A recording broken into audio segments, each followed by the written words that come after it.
विद्यार्थीगण, हिंदी व्याकरण की कक्षा में आपका स्वागत है। आज हिंदी व्याकरण के अंतर्गत हम पाठ 17 अनुच्छेद लेखन इसके विषय में जानेंगे। अनुच्छेद लेखन अंग्रेजी में कहते हैं पैराग्राफ राइटिंग। तो अनुच्छेद लेखन क्या होता है देखते हैं। अनुच्छेद में किसी प्रकार के विचार को लिखा जाता है। अनुच्छेद में किसी एक प्रकार का जो विचार रहता है उसे लिखा जाता है। अनुच्छेद लिखने का अभ्यास करने से भाषा का ज्ञान बढ़ता है। किसी भी विषय पर हम एक दूसरे से जुड़े हुए बहुत सारे जो अनुच्छेद लिखेंगे तो उससे एक निबंध भी तैयार हो जाएगा। अनुच्छेद लिखने के समय क्या क्या बातें ध्यान देने योग्य बातें हैं। अनुच्छेद की भाषा जो है सरल, शुद्ध एवं स्पष्ट होनी चाहिए। अनुच्छेद के वाक्य सरल और छोटे छोटे होने चाहिए। किसी भी बात को दोहराना नहीं चाहिए। आप उदाहरण देख सकते हैं। अनुच्छेद यहाँ पे कुछ उदाहरण दिए गए हैं, जैसे कि यहाँ पे एक अनुच्छेद दिया गया है, फलों का राजा आम। तो अनुच्छेद पढ़कर देखते हैं। आम फलों का राजा कहलाता है। यह अधिकतर लोगों को का प्रिय फल है। स्वादिष्ट होने के साथ साथ इसमें बहुत गुण होते हैं। आम की जो है अनेक किस्में होती हैं या प्रकार कह सकते हैं होती हैं। भारतीय आमों की सभी किस्में एक साथ जो है प्रदर्शनी में देखी जा सकती हैं। दिल्ली और लखनऊ में आम की प्रदर्शनी लगती है। तो ये मुख्य बातें हैं। फलों का राजा आम जो कि एक फल है, उसके बारे में सब मुख्य प्रमुख बातें, ज़रूरी बातें जो हैं वो बहुत अच्छे से एक दूसरे से तालमेल करके लिखी गई हैं। और वाक्य जो होंगे बहुत छोटे छोटे होंगे और उनके जो मुख्य बातें हैं, ज़रूरी बातों को ही लिखा जाए। किसी भी बात को बार बार दोहरा के या घुमा फिरा के लिखने की ज़रूरत नहीं। तो ये छोटा सा जो है 4 से 5 वाक्य, 6, 7, 8 वाक्य का भी हो सकता है, पर अनुच्छेद ज़्यादातर छोटा ही होता है। और ऐसे ही एक अनुच्छेद हमने आम के बारे में, जैसे ये एक अनुच्छेद है, दूसरा अनुच्छेद उससे जुड़ते हुए तीसरा, चौथा ऐसा लिखेंगे तब वो निबंध बनता है।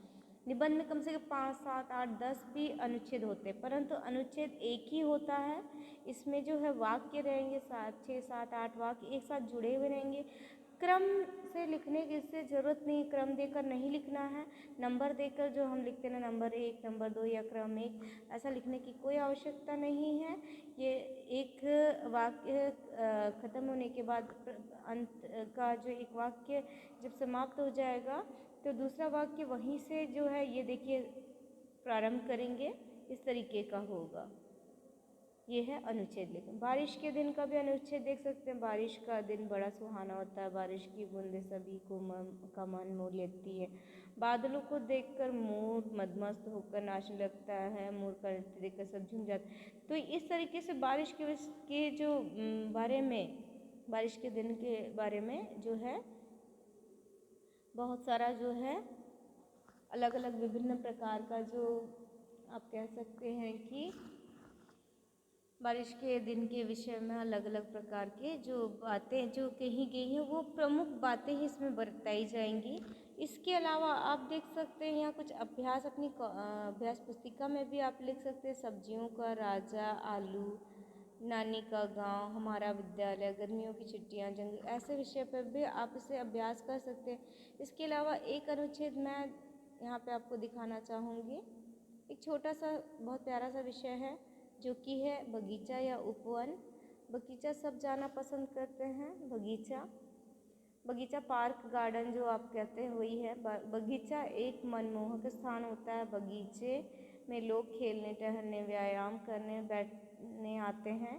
यहाँ पर विभिन्न प्रकार के पेड़ पौधे होते हैं। यहाँ पर विभिन्न प्रकार के झूले भी लगे होते हैं। सभी को अपने परिवार के साथ बगीचे में जाकर आनंद लेना चाहिए। बस इस तरीके से आप जो है बगीचे से संबंधित मुख्य बातें लिखकर और एक दूसरे से जुड़े हुए 5, 6, 7 वाक्य एक दूसरे से जोड़कर लिखेंगे। सिर्फ बगीचे के विषय में ही लिखेंगे। एक ही विचार जो है, एक ही विषय के बारे में एक ही विचार को हम बार बार उसके विषय में लिखेंगे।